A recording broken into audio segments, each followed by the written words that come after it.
man. And I think for me, the reason I left, and this is the funniest part about it, is because aliniambia, wewe, hata ukakuja kuchukuliwa na excavator, hauwezi fanya nini? Hauwezi niacha. I don't know why that, not the beatings that left me partially deaf.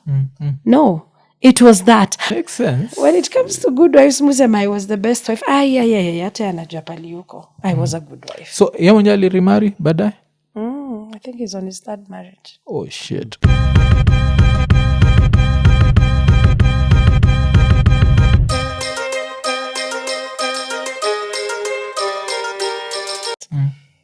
Wacha, tembea, have your own self-esteem, love yourself enough.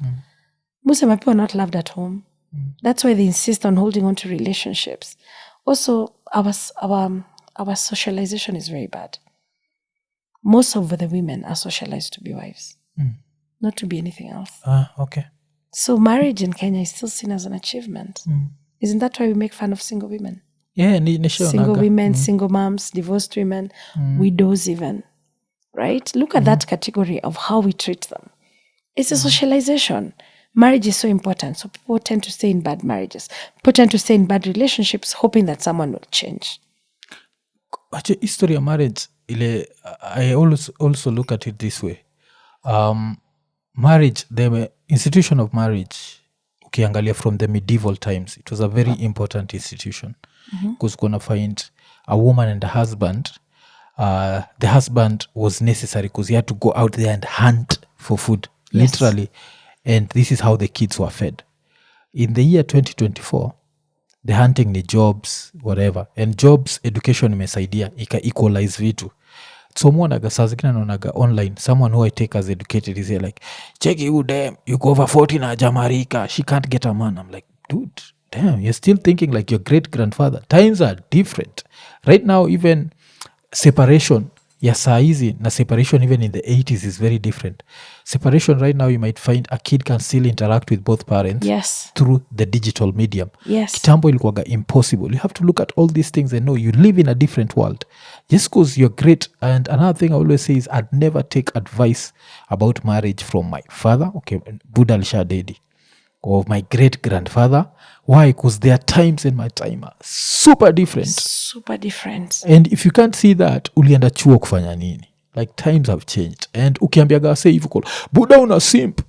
Kwenda huko. Hakuna kusimp. It's just looking at life through, like mtu kama Obama, for example, is supposed to be a Luo man, yes? Obama has 2 daughters. Do you know in the Luo culture, at least Kikuyus bulianza ku accept daughters way ahead of Sisi. In the Luo culture, there used to be an obsession with sons. Yes. How many bigger achievers are there in the world than Obama? So should I be proud that I have a son, that Obama hana sons, now I've achieved more than Obama? You see, you can't look at life through your great-grandfather's lenses. And even when you're saying that the community of Kikuyu has accepted daughters, not really. We're still working on it. We are working on it, lakini nyinyi inheritance haikuwage shida. We. Iko. We. Sikiza NJERI. Sikiza. Utige. Nego tiga. Lakini, before ni tige, sikiza. Sisi inakuwaga, it's not even discussed. You see, at nyinyi, mko na ile level ya discussion. Okay. Sisi haikuwage discussed. Acheki. Especially like in the poor families. Saizi unajua, you know, the ultra rich. So the ultra rich, because of education, itakuwa discussed. But yetu inakuwaga uku chini. That's why like, sisi, the probability of getting a Luo kid with a mom's name is next to 0. Because the woman has been whatever. And this goes back to us learning history, which is a problem that Vasco da Gama did not want us to understand. The reason why it's easier for a man to wear his mother's name is, and I think people don't contextualize this, when tulianza kupigana na wabeberu, right? You know what happened to Kikuyu lands? What happened? A lot of men were rounded up. A lot. Okay. Walibebwa, wakapelekwa, Manyani. Now what have you? To the concentration camps. Which left the homes under whose hands? The women. The women. How many of those men returned? Oh, okay. Very few men.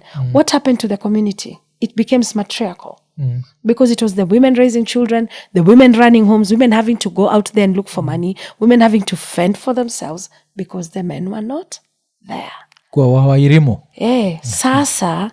And also, I find it very funny. And me, the difference between me and a lot of people is I was raised by a single dad. I wasn't raised by a mom. Okay. I am a child who was raised by a single dad.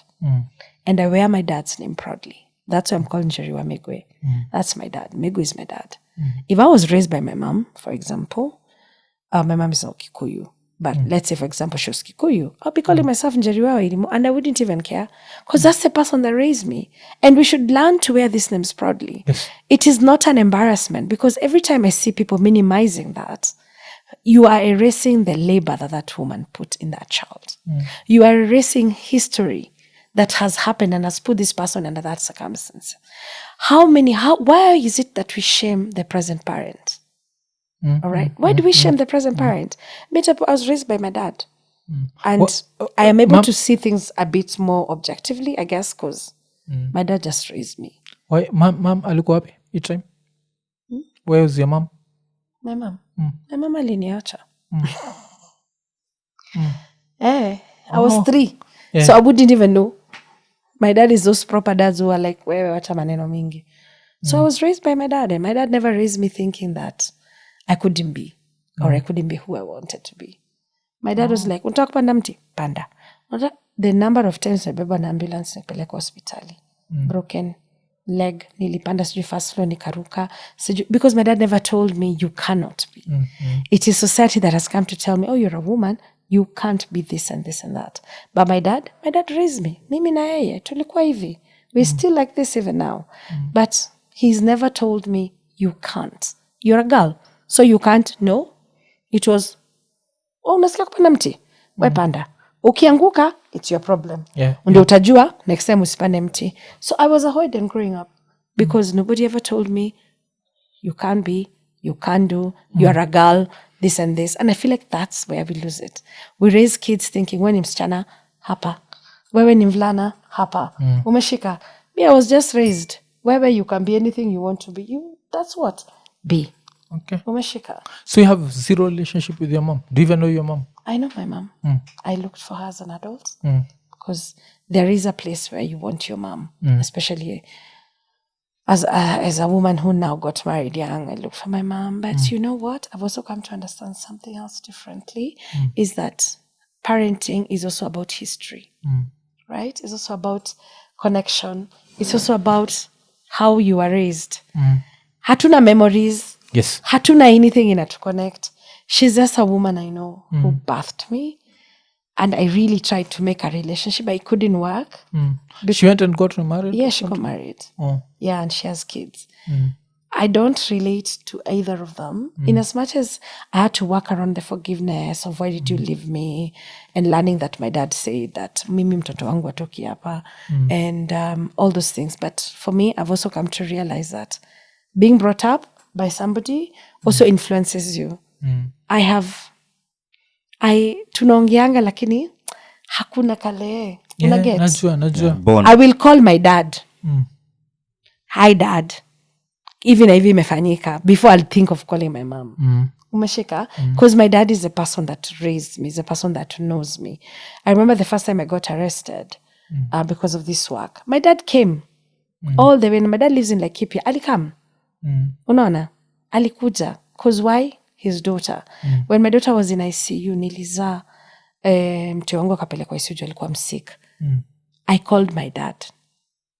Because before I went into unconsciousness, I called my dad. Daddy, wamechukua mtoto wamempeleka ICU. It was in the middle of the night. Tell me why at 7 a.m. when I woke up, I found my dad. Umeanza kuelewa? Because he's a present father. Mimi kwanza hiyo story, mimi have been raised by a very present father. Right? He's always there. He's been there. He always is there. Even now, I'll go and sit with my dad. Hivi tumekaa utatupata tukibonga story mpaka tunapiga na high five. If I give you my phone, you'll see how many times I call my dad in a day. Because that present fatherhood. I'll sit with my dad like this. He'll have his brandy. I will have my wine. It's not a big deal. Kwa nini? mi nikiwa mtoto father akitaka kwenda kunywa bia zake 2 alikuwa tunanishika mkono tunaenda, mi nakaa sina tabu na kunywa Fanta yangu, akiitisha ingine na mi naitisha Coke nachanganisha. So we've had that relationship. Yes. And can you imagine, my dad raised me in the 80s. In the 80s, did you know any single dad? No. That's it. It was just him. Oh, okay. And me.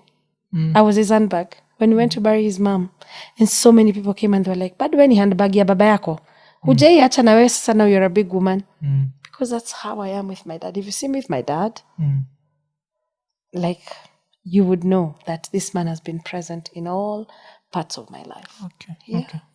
Because vile umesema hivyo about having zero relationship, I think vile nilikuwa na Abel pia aliniambia the same thing. Like when he tried to meet the dad and there was zero connection. Like he tried. Najilo, you try and you're like, nah. But sasa, the funny thing about a lot of African families is a lot of people are raised by their dads, with their dads around, but they have zero relationship with their dads. Because their dads are not present. Yes. Anachukula tu ka disciplinarian. So it's not someone you can sit down with and discuss anything with, because yeye ni disciplinarian. Najua. So you associate your dad with violence, because I'm a disciplinarian wa African violence. Anaingia pale anachapa kila mtu, anachapa mpaka madhako. Alafu later in life una wonder why when you sit down with this guy there's nothing to talk about. What are you going to talk about somebody who was never there for you? Kama ni shule school opening day hajawai kuja. Kama ni, like, my dad was among the few parents who'd show up. I knew without, unajua that thing where I can tell you, I knew without a shadow of a doubt. Right now, see, I'm feeling sick. I've been telling you I'm sick. If I called my dad, niambia, Daddy, I'm sick.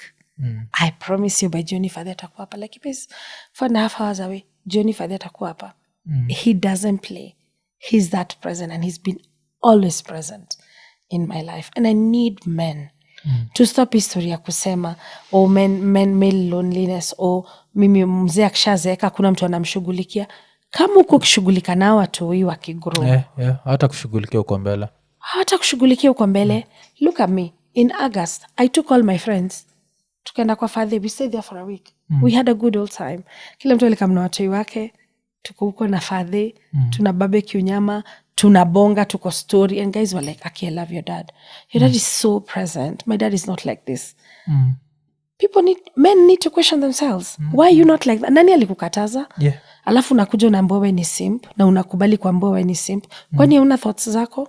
Why is somebody thinking for you? I always have a problem with you. Like, I think now, with me, my dad was present. Do I think there are things he could have done better? Yes, I think kuna hivyo. But one of the things ile nililearn kutoka kwake was being your own man. And I feel like that's what wase wengi wale who go looking for masculinity coaches lack. You're like, I've seen a masculinity coach tell people, do not be tight with your kids. Because if you're tight with your kids, your wife will use it against you. And I'm like, this is some dumb advice. That is such a dumb advice. I saw it and I laughed. I saw it and I blocked him after that. Because me, like, I only have one kid so far. And I love the relationship I have with my daughter. And I'd never worry that maybe one day tunaweza kosa na wife and my wife will take advantage of the fact that napenda mtoi wangu. If that happens, let it be. It's part of life. But to deny myself seeing this young human, like, unajua ile grow up and morph into something else. Like, nishamwonaga akiwa small kabisa. Nimeona tu kakigrow from the days she couldn't say anything to arguing with me right now. And to me, it's a beautiful thing. And this is the thing I tell people.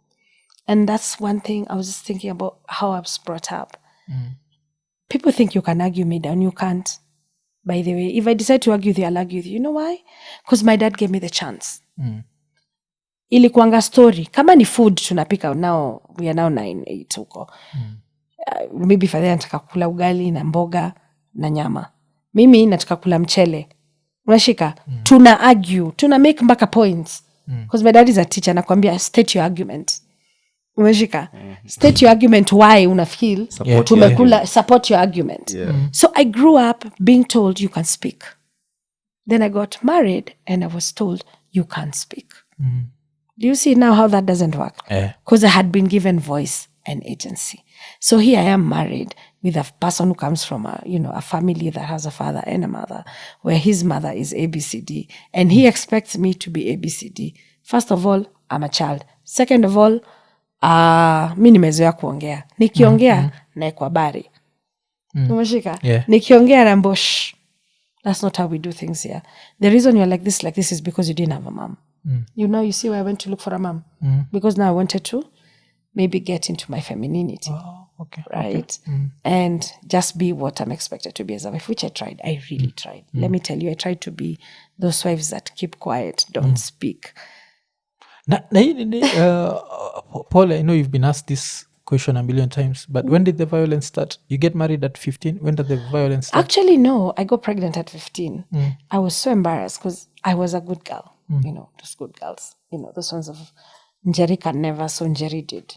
So I ran away from home and went and got married. Thank God for my dad again. He went and told me. He looked for me because I was in Form 4. He looked for me. Those people who went to school early and finished school early. He looked for me and said, imagine mtoto wangu lazima malize shule. I don't care that you guys have money. I don't have money. I'm a teacher. My child will finish school. And so I'm that grateful because my dad fought for me. So that 15 to 20, nilikuwa na huku na kwetu. I think for me, it's the shame of my dad seeing me like that made me stay in a bad marriage also. And also to prove to the world that, just because I came from a broken home, I could make a home that made me stick in a bad situation. And also me not telling my dad. Because the day I told my dad, alikuja na mapolisi and plucked me out, me and my son. Akamwambia, let me tell you, I may not have money. Again, I'm a teacher. But mtoto wangu atajanilemea. And I'm so, when I look back and I just sit and I tell my dad all the time, I tell him, Daddy, I'm thankful. Thank you for you. Thank you for being who you are as a parent. Was that the last time that you stayed? No, you went back. Sindio? I went back. I went back several. Oh, Lord. I stopped telling my dad because now you remember, you realize that when you tell somebody, my dad always looked at that man from the angle of, you're a violent man. And so they never really became friends. Yes. And he was not wrong because my dad used to tell me all the time, NJERI, come back home. Sijashindwa na wewe. Nitakulea wewe na mtoto wako and we will be fine. But again, as I said, shame. Shame kept me there. Now, the last time I left, I was married to a wealthy man. And I think for me, the reason I left, and this is the funniest part about it, is because aliniambia, wewe, hata ukakuja kuchukuliwa na excavator, hauwezi fanya nini? Hauwezi niacha. I don't know why that, not the beatings that left me partially deaf. No, it was that. I think all that anger and all that angst, I was like, just because I come from poor, not poor. I was brought up okay. Yes. My dad, as I said, my dad is a teacher. And I think for me that hit me like, juu tunaishi Roslyn. Because we have all these cars and we have all this money and we do all these things. You think I can't leave? Imagine that's why I left. I just left. And then I went home. You left with the excavator. Hata sikungoja excavator itolewe. Niliacha watoto and I went home to my dad. And I think I knelt down and I cried to my dad and asked him for forgiveness. Because my dad knew and could see.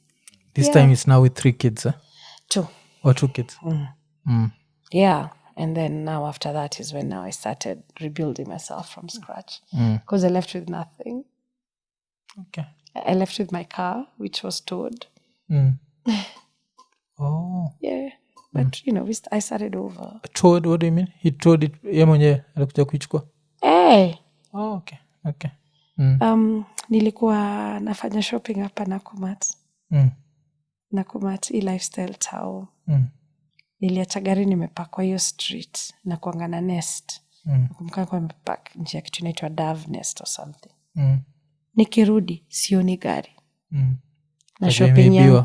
Ushawaiangalia gari chini ya gari zingine? Because I left my car here. Hata kwa mfuko. It's so weird. Because uko mpaka na key. So this watchman tells me, madam, natafuta. Nikamwambia gari yangu, black car, blah, blah, blah, blah, blah, hizo nini. Akaniambia, madam, kuna mtu anakaa hivi. Na hivi amekuja na gari ya yeye wakaichukua. I said, oh. whole beans. Mm. So yeah. So hata gari vile alikubaia alikuwa ameweka jina yake. Okay.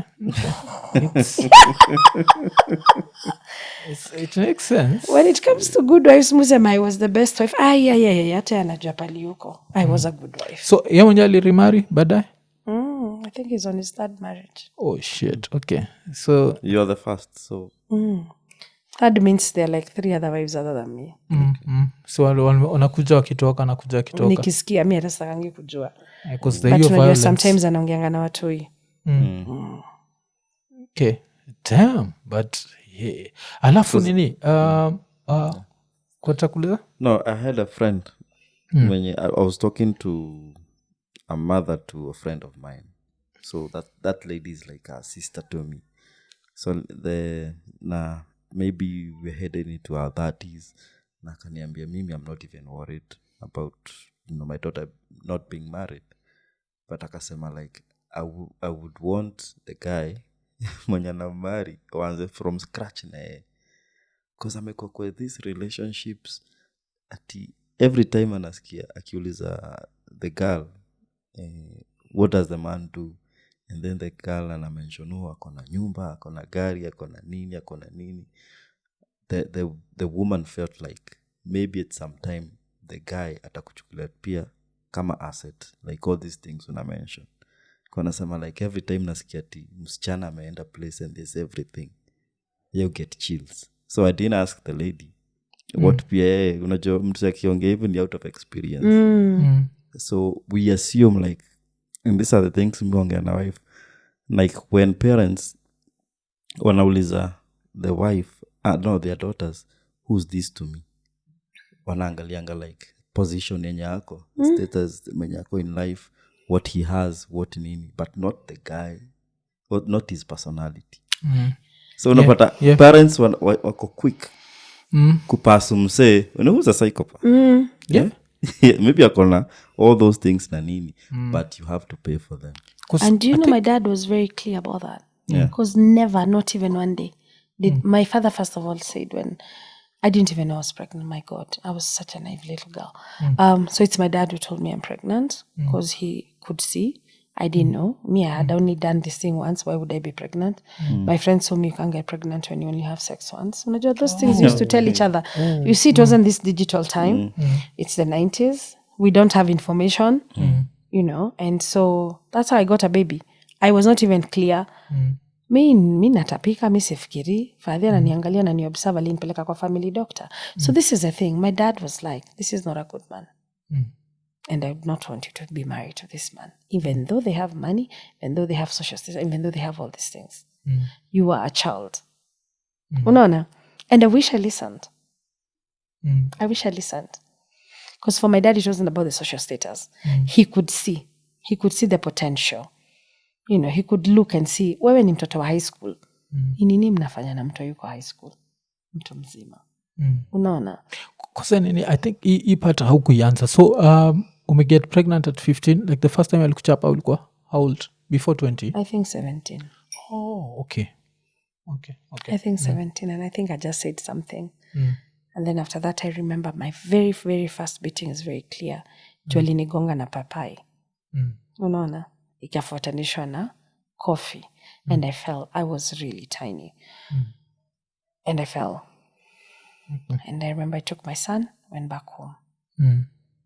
And so it became that going back home. Akinichapa na hepa narudi home. Akinichapa na hepa narudi home. Alafu yeye ndiye alikuwa anakujia ama ulikuwa unajirudisha? Yeye ndiye alikuwa ananikujia. It's never going to happen again, blah blah blah. I'm going to change. And you change for 3 months. Be a good man. Okay. Then back to the beating.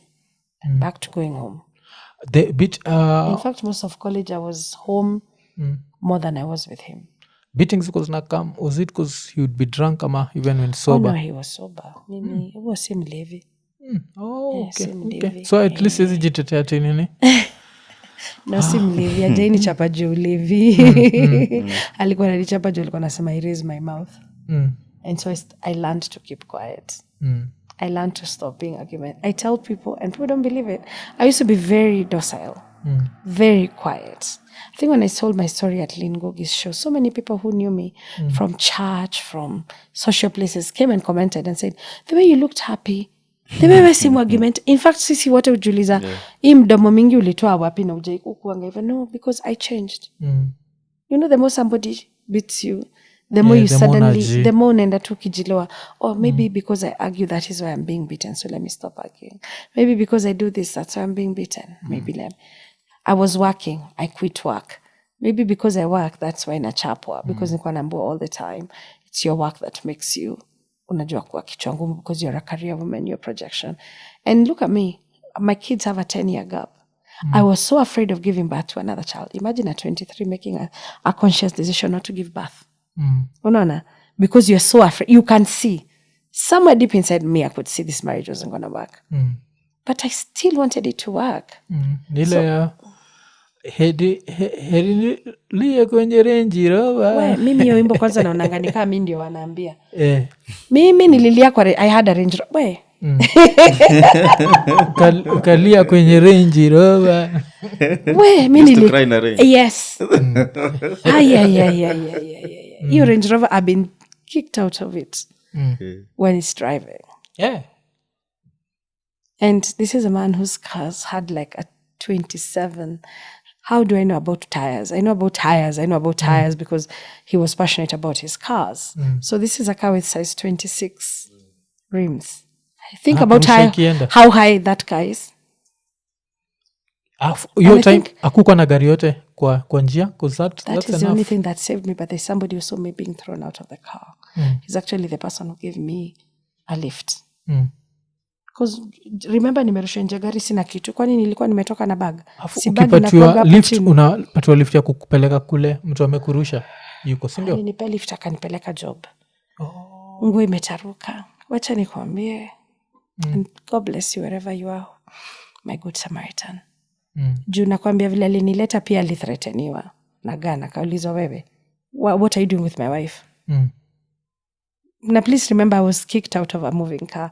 I almost died. I hurt, half of myself. It was hii barabara ya kwenda Lavina ito. Upite Chiramo Road uingie Riverside Drive. Kwa mbele. Mkumbuka tulikuwa tumeenda kuangalia nyumba zake zingine alikuwa anajenga, and I was of a contrary opinion about something that he had done that I didn't like. I didn't think it was good. That is why nilirushwa nje ya gari kimove. Damn.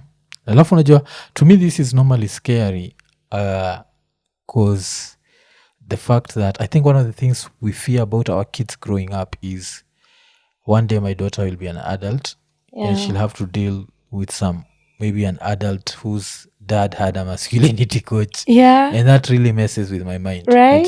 Because I feel like masculinity is it's inherent. Yes, like niko nayo. You don't need I don't need anyone to teach me anything.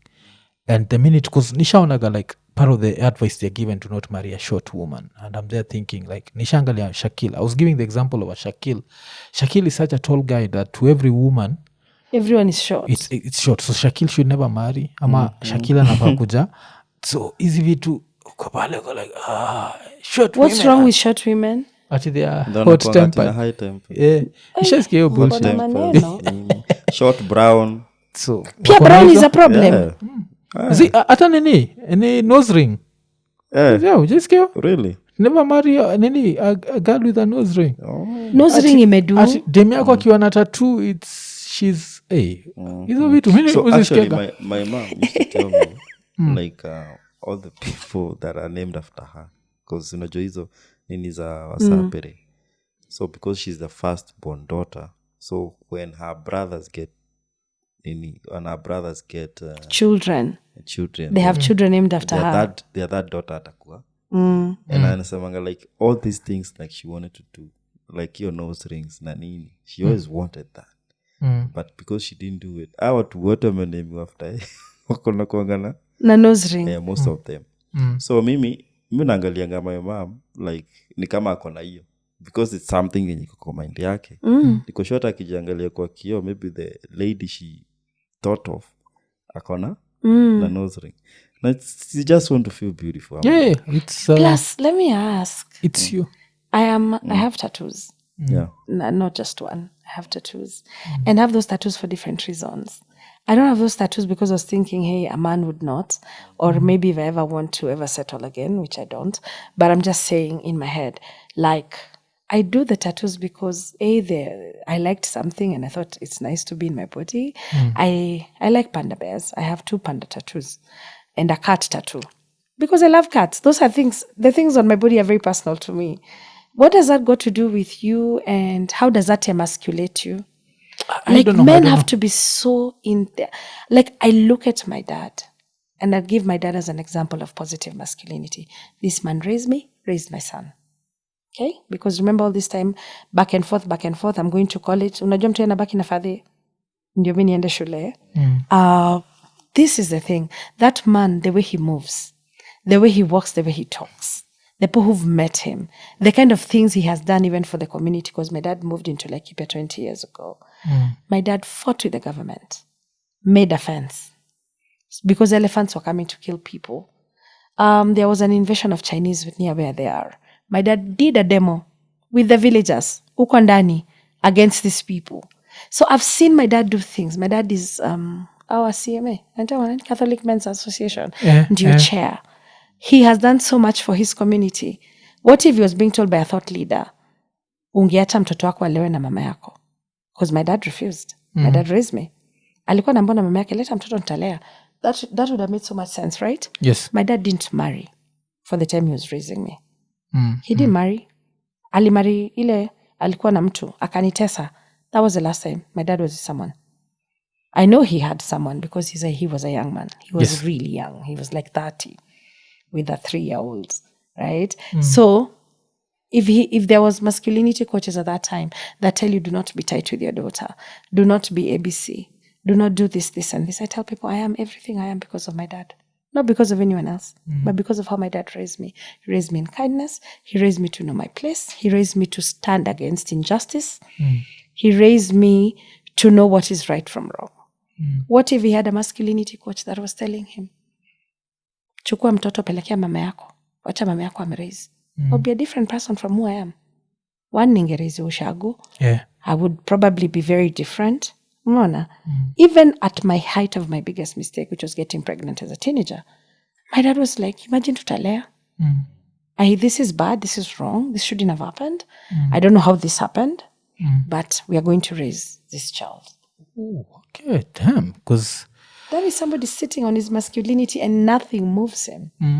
Yeah, kuna hiyo. Me, like, when I look at my masculinity, I always associate it with individual thought. That if I'm thinking like this, and this is my original thought, I respect that more than someone else, someone has made me believe. But tukiwambia hivo, una simp. Ukiambia someone like think for yourself, they tell you you're simping. They're like, always isaidika. Alafu, okay, tukimalizia nitakuuliza juu a few things.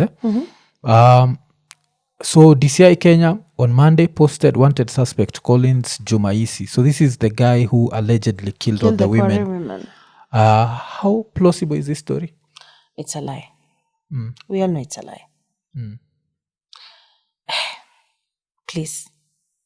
They went and looked for someone and plastered him as the face of the murders because they needed to get somebody to own up to the murders. There was no investigation. There was nothing. And then, coincidentally, the man escaped.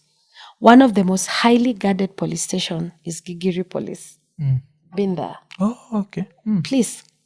Unaona kama vile jana vile Boni alishikwa, ungeona pale kwa bars, ungemwona. Nini inakuaga na netting? Because remember, it's also the host of it's around UN. So the diplomacy, the high level of security.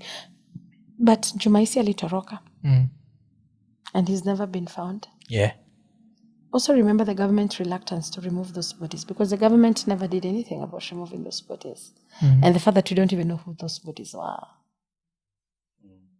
Right? So no, it's not possible. Yeah, because walikuwa nasema if you have any information reach afu nikashindwa these people who are able to trace like protesters in one day. Yes. Hawezi trace this if one they guy. wanted they would. and he looks like he has limited education, so there are mistakes he's going to make that someone who's tech savvy would never make. Like, how does this guy know to stay off grid 100%? Because he was never in on any of this. He was probably a paid actor. Wakuja tukuparade ama alishikwa hata ajielewi ajui ni nini inaendelea.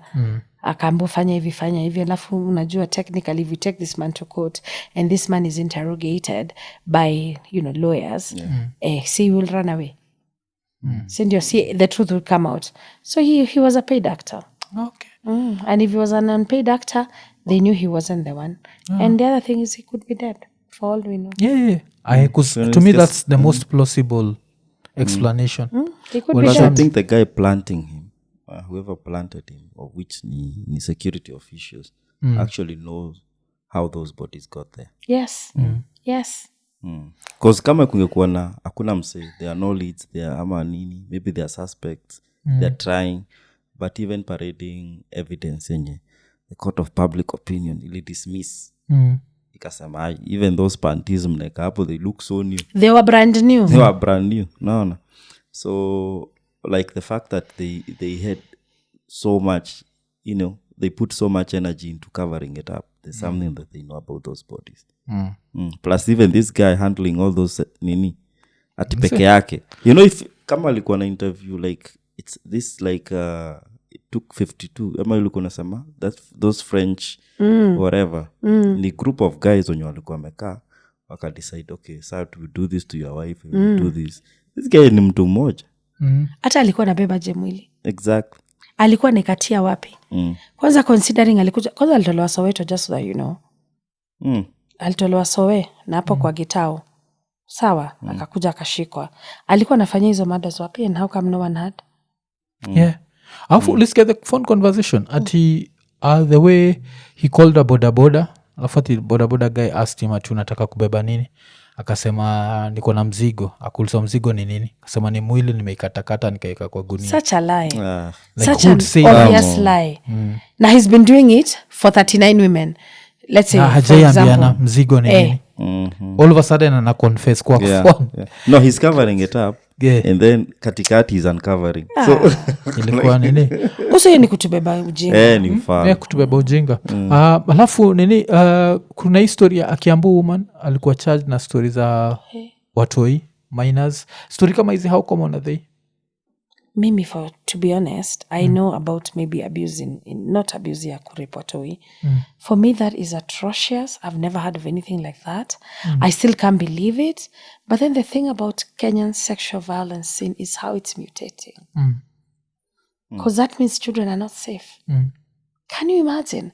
Also, we also need to start asking ourselves, who are these people she was selling that to? Because alikuwa na pay bill.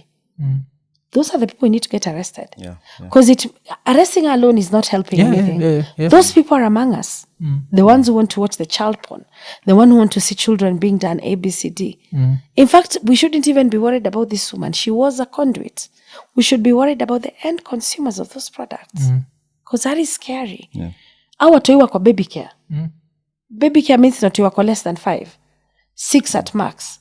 What are we talking about? Between 2 to 6 years. Yeah. They are purveyors of children pornography of 2 to 6 years that are living with us right now. Na pia nasikia pia alikuwa anaiuzia wazungu pia. Kwa wazungu wanakuaga kama hizo wabamba sana. Vitu za nini? Sana. Alafu pia tukibonga juu ya violence, there's one thing. Kulikuwa na hii image kuna go around on ama the video that was going around on Saturday and Sunday where there were so many Kenyans walipanga line because they want to go to Qatar. And so nilikuwa nataka kuuliza how many stories of sexual violence usikia kutoka hizi countries za Waarabu? Because before ta uanza kuna study fulani ilifanyika na ilikuwa inaonyesha like wase uingia kwa porn sites kabisa mostly ni Warabuni because unajua those countries sex is a taboo subject. Alafu apart from that hata hizo like gay sex ni Waarabu more than anyone else. So hizi stories are violence ziko. Anytime you ever hear there is basic violence, the underlying violence that nobody talks about is the sexual violence. Somebody who is beating you, dehumanizing you, what do you think was the first thing they did to you?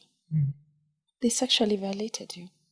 That's part of the dehumanization, because remember, these people dehumanize the workers because you own them. Because the terms and the bonds, I remember one of these cases, we hear those cases, so many of them reach out to us.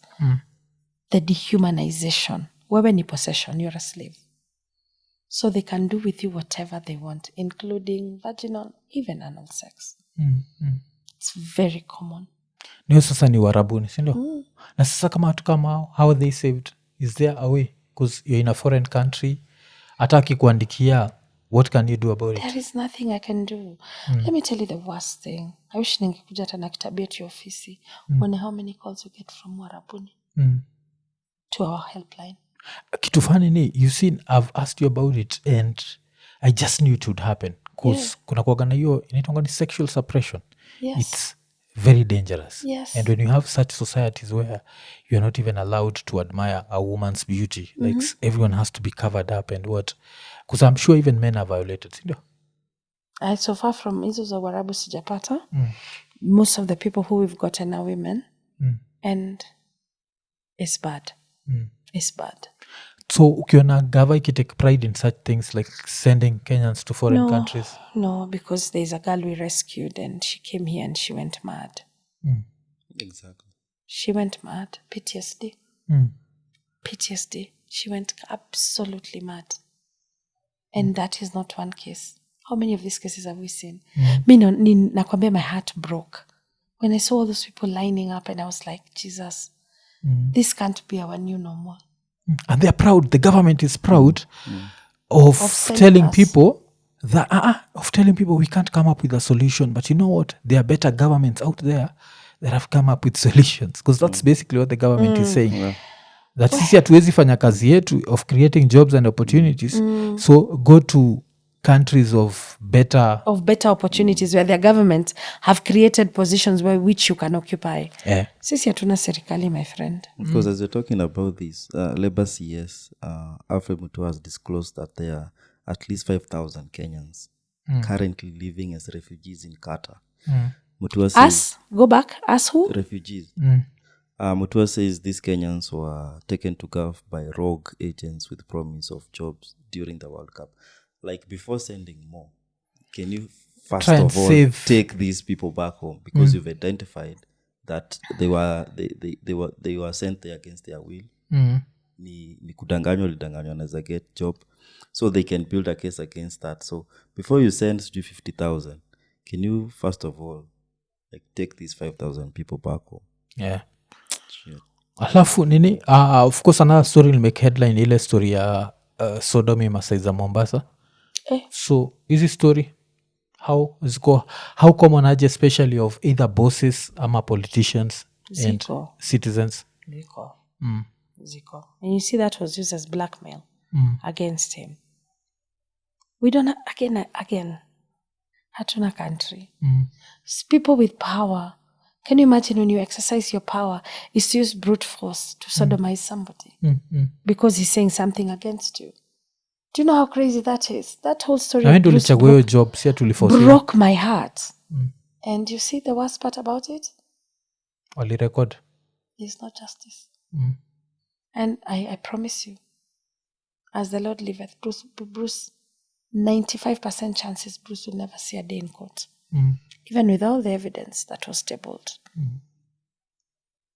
Story itapotelea hivyo. And that hurts me. In part of restorative justice, see, he was being offered 5 million. Mimi, I was of the opinion, and I'm sorry, I was of the opinion, this man is not going to get a day in court. Restorative justice means you take that man from where he was and put him back to where he was. That's what restorative justice is. You see, we have carceral justice, adversarial justice, where I come to court, I face my accuser. But restorative justice is a justice where I restore you back to what you are before this happened to you. I was like, mimi imagine, ningemwambia chukua hiyo pesa. Juu hakuna siku utajenda kotini, na ukienda kotini utajashinda. Hautashinda. Okay, because I think even when you say that, that's the same thing kwa nafikiria. Because Kenya kuna people who don't operate within laws. They're above the law. We lie to ourselves that we all play with the same please. laws. Umeona but hizi nini- vitu zote watu wameenda wameakuziwa. Ule aliakuziwa Finland Sanga hizi madago or whatever mandango. Sio kesi ilitupwa nje. And then every time they have big cases. Do we not have a 2-term serving governor who killed a girl and her unborn child, Sharon Otieno? Yes. Is he not? Don't we have somebody who defiled a girl in court, in parliament, sitting very comfortably? Yeah. Right? How many others do we have in those corridors of power that use their power to subjugate? There was the Mercy Kaino story. Yeah. All those people. That's why for me, I can't trust parliament, because parliament is composed of murderers and rapists and defilers. They're there. Yeah. Alafu musamaga, they've come up with a formula where they know all they need to do is support the president, and you get away with any You get crime. away with murder. Yes. You get away with Yeah. defiling. You Get can away with all these anything. things. And don't forget, this is the prayerful president. So nashindwa the one who doesn't pray angekuwa- Actually, there's a legislature from the Rift mwenye alikuwa na kesi ya 16-year-old. Before hiyo time alikuwaga PA wa Yes, ndio ametoka I think we mentioned. We mentioned? Yeah, we mentioned. Oh. Yeah. So ni hiyo nini? Na saisi he's an elected member of parliament. Yeah. The reason I took this man to court, this man, what's his name? John Chebochok. The reason I took him to court is because I'm hoping that there will be a precedent set that somebody who is not of integrity, somebody who has a scandal like that should never, ever, because you see, this man wanted to sit on KTDA as a director. You see, we can't pin him down with what he did, but we can pin that he has, all these things levied against him. But He should not be able to become an MP, vile umesema hivyo, senator. vile umesema hivyo, then I don't know if you heard about this case, but Kericho governor, they were trying to impeach him, yes? And one of the allegations against him was sodomy, and he got away with, he was not impeached. Gachagua was the one who was stoning, and at least Gachagua did not have sodomy kwa nini yake. So I think you Just have to to see look a at the problem. society. You see what I meant when I was telling you, look at all these people who sit with power. Why is it that you sit with power and the first thing you think is how you can sexually violate somebody? Not that you can do a space program. Not that I can even fly myself and my family to space. No. It's let me sodomize. Dude. Wako na nini? And knowing that you can get away with it. Yeah. Now maybe in the next government will be a CS somewhere, and such cases like sexual assault or something. If you have kama huyu mwenye alikuwa PA, saa hii he has even means, anaweza tuma hata makarao waende victims Exactly. wake, ama wa follow up. Exactly. Maybe as a PA hangekuwa na that power. So saa hii the fact that ameongezwa power is even more dangerous. Yes. Alafu nini, pia another thing, ile I hear a lot of, I don't know how true this is, maybe of course tuwezi mention names, but I hear a lot of celebrities also go through this history of gender-based violence. How true is that? With specifically, I've heard of TV presenters, like a lot of them, nimeshasikia I think around 3 who are in very abusive relationships and they stay there. So does this also mean that even being a celebrity does not protect you from? Let me tell you, there are people who see a beautiful person hosting news, a beautiful celebrity, and wanting to possess this person as a possession, not as a person, as something I can use as a bragging rights. Hey, I am dating. Hey, I married. Hey, this is the person. Unaweza cheza. So when this person you discover, it's not a doll you married. It's a person with opinions and, have nuances and have so on and so forth. It becomes very easy to battle them. One, this person is highly unlikely to come out and say. Right? Yeah, because can you imagine the their embarrassment, the social status, the social stigma that would accompany if we knew that you are being beaten. So this person doesn't leave. Right? Their celebrity notwithstanding. This person won't leave. Because they're afraid and because of where they've found themselves in the position, they don't leave. Yeah. So that each being a thing, it could be. Let's use allegedly to yes and allegedly because nishaambaga moja ya this like female presenter alikuwa na interview a lot of politicians, and every time she was interviewing politicians that her husband would be outside kwa gate akingoja because alikuwa naogopa she's going politicians anaweza mbebea wife na saa hiyo like you on air sit after on air si atakuja home, but ati the guy was so insecure he'd be at the gate just waiting. Alafu ati wife wake kali make any joke with that politician, that would be a beating, a slap, a punch. So hizo mapumbavu ziko kwa wingi sana. And so kulikuwa na the femicide protests. When was this? January 27th. January 27th. And how was that? Because I think it was successful in quotes. It was.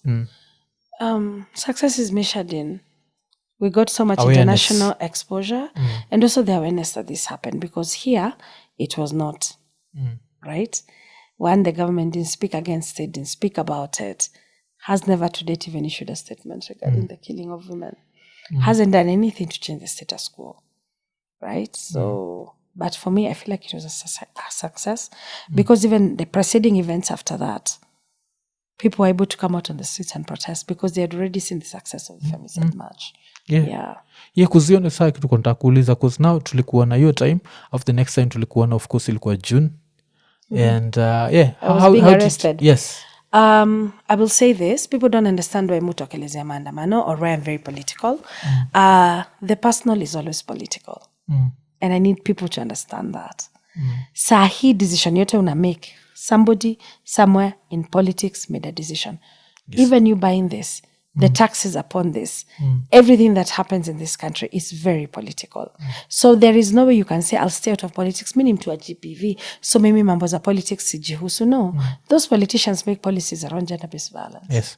Those politicians make policies around domestic violence, make policies on gender-based, on sexual violence. These politicians, yes, do all these things. Imagine if I sat back and I said, it's not my business. It's not my business. Kenya is my business. I live here. I'm a Kenyan. And I need Kenyans to start taking things seriously. We wouldn't be where we are today with a madman running this country if Kenyans actually sat down and asked ourselves, why is life so hard? Because maisha ni ngumu. Say maisha ni ngumu kwa kila mtu. Why is life so hard for us? Because we made a decision to vote this man in. So it is us and the onus is on us as Kenyans. 1 million of us utoke kwa streets. We are 50 million. You can't kill 1 million of us. Right? Or if you kill 1 million of us, maybe the other 49 million will be able to live a better life. Yes. Right? But we don't see it that way. And that's a problem. Yeah. And because there's something I did. There's this guy on Facebook. Sijui kwa namjua anaitwa Ephraim Njega. Ephraim writes, so he wrote this piece about the cost of power and what we are paying Adani. And I was telling people that I actually went and looked at his figures and even went to the Ketraco website. Nikaangalia how much Ketraco was being charged for projects. Do you know the Adani deal is 7 times more expensive? Exactly. And don't forget, during Uhuru's time, the prices were still inflated. But sasa hizi ni 7 times the Uhuru rates. Now, do you see why the personal is political? Because the tokens that will be coming to your house or the bill that will be coming to you is courtesy of some bad decisions that somebody made somewhere. So we cannot say we are devoid of politics. Yeah. Okay. And lastly, mi nimekuwa nikisema in 2027 my principle is nikipata stool inashindana na Ruto, mi napatia stool vote. Do you think mine is dangerous? Because I'm feeling like the first thing is to just get him out. After the next person will be afraid that if this guy can go out after 5 years, if I don't work, I'm going to go out. My worry is... But kuna watu wanataka like this leader from outer space who I don't think exists. My worry is, are we going to be able to take him out? Atataka kurig, hiyo sijakata. But if the gap is too big, there's a gap that's, unajua, there's nothing you can do about it. You just have to go home. So that's why nasema tukikuwa na hiyo attitude then watu watakam out, but tukikuwa na attitude this guy and this guy are still the same. Everybody needs to get a voter's card and vote this man out. Because the fact that they need to swear in Nikindiki, they have to open that portal yenye wamefunga sana, which is the IEBC. Because the IEBC needs a chairman to consent to nomination ya nani ya Kindiki. The fact ni kumaanisha kutakuwa na an active commission. So people can actually apply for voters cards. Yes. I think we can take that opportunity. So kama hiyo threshold pia nini ya MPs itakuwa imepita, we can start recalling them. Yes, we need to everyone. They can on you send pass laws zinafika Senate ina impeach governors, but this also the bills that these people have passed. Then pass sawa.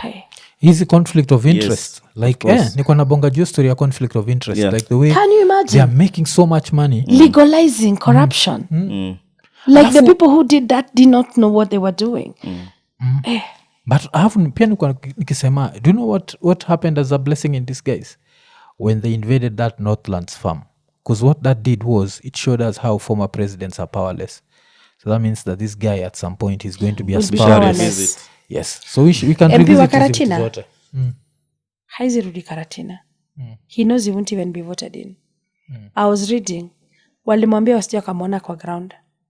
Ground is so hostile. Oh, the present one, eh? Yes, ground is so hostile, he can't go home.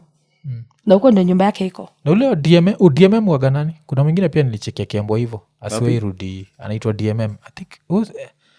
I think I don't know what his name is, but he pia aliambo the same thing. Asiwe rudi, the Kikuyu one. Kwa saizi Ishongo. Ground iko hostile. So I think I need the ground to be hostile to MPs. Yeah. I need MPs to understand they work for people. If MPs were on SHA wouldn't be punitive as it is. I need us as people of Kenya to pass a motion reducing the salaries of... Do you know we have the highest paid salary MPs in the world? Yeah. In the world. And for what? Yeah, nothing. We have nothing to show for it. We have nothing to show for it. I need Kenyans to use their common sense to come together. We kick every one of those... language. Every one of those people... out of their seats. Ni Iko Nini, every one of those motherfuckers. That's what I was going to say. Ni Iko Nini jo. Every single one of needs to go home, other than Crystal Asige and our sixth. So kitu funny ni omsani to Duncan Maina Madhenge, MP for not Marara for sure.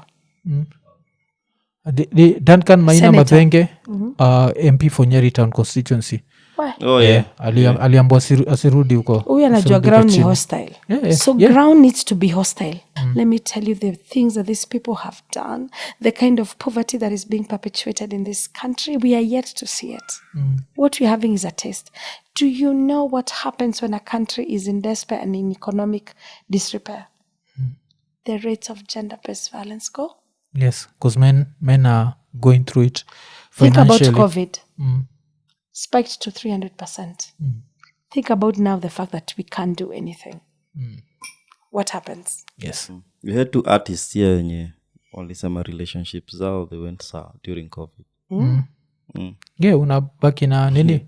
Kuze finances nini, but NJERI asante sana. Thank you. Na tunahope wase watatokea 2027 kuvote cause damn hiyo lazima tuvote. Mimi nimekuwa nikiambia watu like I'm even ready to volunteer as an agent cause kumekuwa na hii argument ya agents are not paid, and right now I'm saying nitatokelezea if you can volunteer as an agent you don't need to be paid. Voted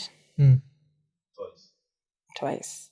The last time I voted I think I voted for Kibaki and then I voted for Raila. I became a Raila person.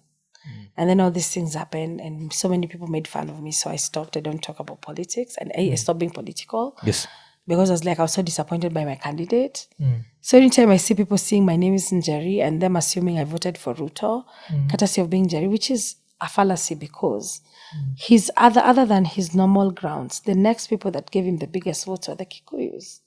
So I need people to recognize that we are not a monolith. That we do vote. Yes. But this one in 2027 what's a you know be say to volunteer jo like kama volunteer whatever we need to do, but need to make to be sure an agent and then the next thing una post the real results. Yes. Tumia TikTok, tumia nini wacha wazime internet. But let's make it so hard for them to we need to even have backup because they might mess around with network providers. I Yes. don't know, they'll jam signals, they'll do everything. Na saizi kuna ako ka Starlink mini. Yes, ndio nasema. Unajua, on the first day unaweza move around nayo. So tunaweza nini but tutatry our best but Njeri asante sana. Thank you and for I hope having hii niko na hope because mostly our audience is males. I'm hoping they can see the dangers of in quotes toxic masculinity, that this is something that can even turn you against your own mother. And pia the power of being an individual. Just think for yourself. Don't let anyone's individual experience affect your own experience. If you're going through different stuff, like if your mother treated you well and someone else mother didn't treat them well, utaanzaje kusema our mothers are bad? And that's not what you went through. Najua, it does not make sense. So Njeri asante sana. Imekoni episode 371. Kabla tuishie acha ni wa remind Rapture the Scientist Raw and Uncut 4 going down December 21st. Hiyo itakuwa at Nairobi Cinema. Njeri sijuko utakuwa free hiyo siku, unaweza kurushia tikiti kuja uone Rapture. Have you ever seen Rapture on stage? He's like the craziest stand-up comedian you'll ever see. And any ticket mi nitakuja. Considering how much you go through, you need to laugh. And this guy I can NJERI Francis yes so hiyo siku tuna hope kukupata nini, so nitakurushia tikiti ukuja. Nirushie tikiti utaona vibaya sana. Kuja ucheke kidogo like I would love to laugh. hata nini, there's like the previous one he did a whole piece about Ruto and it was crazy. Ile before even Ruto became this unpopular because ilikuwa last year December, so kwa Raw and Uncut 3 he talked about Ruto and the way Ruto has been taking us for a ride. So this year it's even going to be more interesting because it's a lot of stuff that there's so much that has happened. So it's going to be that. So vile tumesema Rapture the Scientist Raw and Uncut 4 December 21st. Tickets ziko available. Check link hapa jo. Tickets are available on MOOC. Yes, kama kawaida vile tusema like, subscribe, hit the notification button, tell a friend to tell a friend. Tukimalizia 371 tukisema Iko Nini.